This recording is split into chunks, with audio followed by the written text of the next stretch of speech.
Washington বড়ই সুন্দর। না, ওয়াশিংটন ডিসির কথা হচ্ছে না, আমাদের কাছেও তো ওয়াশিংটন রয়েছে।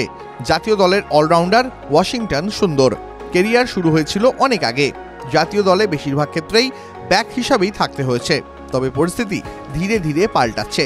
অফ স্পিনার অলরাউন্ডার প্রয়োজন হলে এখন কিন্তু প্রথম চয়েস ওয়াশিংটন সুন্দরী।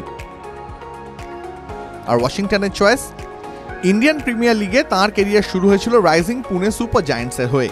এরপর 4 মরশুমে রয়্যাল চ্যালেঞ্জার্স বেঙ্গালুরুতে, গত 3 মরশুম খেলেছেন সানরাইজার্স হায়দ্রাবাদে, এবার তাঁকে নিয়েছে গুজরাট টাইটান্স। আরসিবিতে একটি মরশুম বাদ দিলে নিয়মিত সুযোগ মেলে না। টাইটান্সের হয়েও এই মরশুমে খেলেছেন মাত্র 4টি ম্যাচ। 3 ইনিংসের ব্যাটিংয়ের সুযোগ পেয়েছেন, করেছেন 64 রান আর বোলিংয়ে 2 উইকেট। তবে তার ক্রিকেট ক্যারিয়ারের সাফল্য আইপিএল দিয়ে বিচার করা কঠিন। এমন অনেকেই থাকেন যারা ছোট ছোট অবদান রাখেন, যা মূলত সেই অর্থে প্রচারের আলোয় আসে না। যাই হোক, কথা হচ্ছিল ওয়াশিংটনের চয়েস নিয়ে। যতক্ষণ না কেউ নিজের মুখে স্বীকার করছেন বা ঘোষণা করছেন, ততক্ষণ কিছু জিনিস জল্পনা হিসাবেই পরিচিত হয়। পরবর্তীতে দেখা যায় সেই জল্পনাই আসলে সত্যি ছিল। বর্ষিনী সৌন্দররাজনের ক্ষেত্রেও কি এমনই হবে?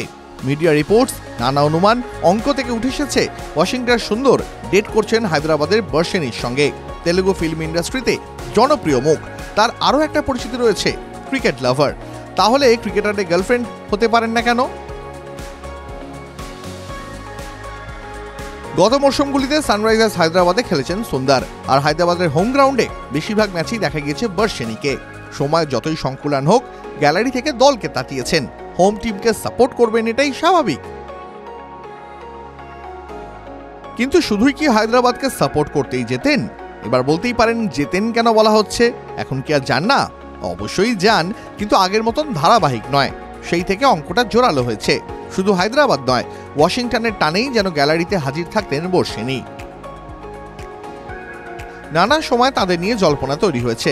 ইনস্টাগ্রামে পরস্পরকে ফলো করেন, কিন্তু একসঙ্গে পোস্ট নৈব চ। দুজনেই হয়তো নিজেদের পেশায় একটা স্টেবিলিটি খুঁজছেন, আর সেটা হলেই হয়তো প্রকাশ্যে আসবে তাদের সম্পর্কে কথা। দুজনেই যথেষ্ট শিক্ষিত এবং ট্র্যাডিশনাল পরিবারের, তাই খুল্লামখুল্লা প্রেমের ইজহার এখনই হয়তো নয়। টেস্ট ম্যাচে যেমন সময় নিয়ে ইনিংস বিল্ড আপ করতে হয়, সুন্দর এবং বর্ষিনীও যেন সময় নিচ্ছেন। তাহলে প্রশ্ন জাগতেই পারে, হঠাৎ এই নামটা নিয়েই এত আলোচনা কেন? তাহলে তো সেই পরিচিত প্রবাদ ব্যবহার করতেই হয়, যা রটে তার কিছুটা তো বটে।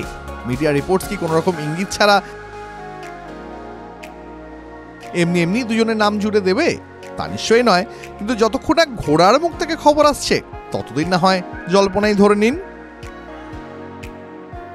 টিভি9 বাংলা ডিজিটাল।